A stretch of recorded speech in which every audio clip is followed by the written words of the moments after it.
ಶ್ರೀನಿವಾಸ.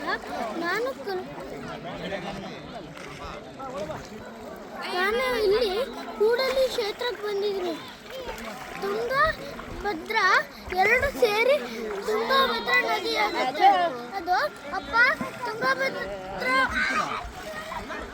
ನದಿ ತೋರ್ಸು. ಇದು ಇಲ್ಲಿ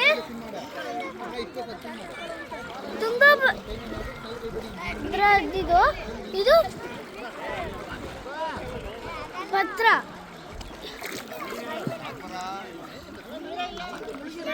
ತುಂಗಭದ್ರಾ ನದಿ ಅಲ್ಲಾಗತ್ತೆ. ಇಲ್ಲಿ ಸೂಪರ್ ಆಗಿದೆ. ದೇವ್ರ ದರ್ಶನ ಮಾಡ್ಕೊಂಡು ಇಲ್ಲಿ ಬಂದು ಮಜಾ ಮಾಡ್ಕೊಳ್ಳಿ. ಸ್ನಾನ ಎಲ್ಲ ಮಾಡ್ಬೋದು. ಸೂಪರ್ ಆಗಿದೆ. ಬನ್ನಿ ಎಲ್ಲರೂ ಬಂದು ದೇವಸ್ಥಾನಕ್ಕೆ ಹೋಗಿ ಆಮೇಲೆ ಇಲ್ಲಿ ಬಂದು ಸ್ನಾನ ಮಾಡಿ. ಸೂಪರ್ ಆಗಿದೆ. ನಮಸ್ತೆ.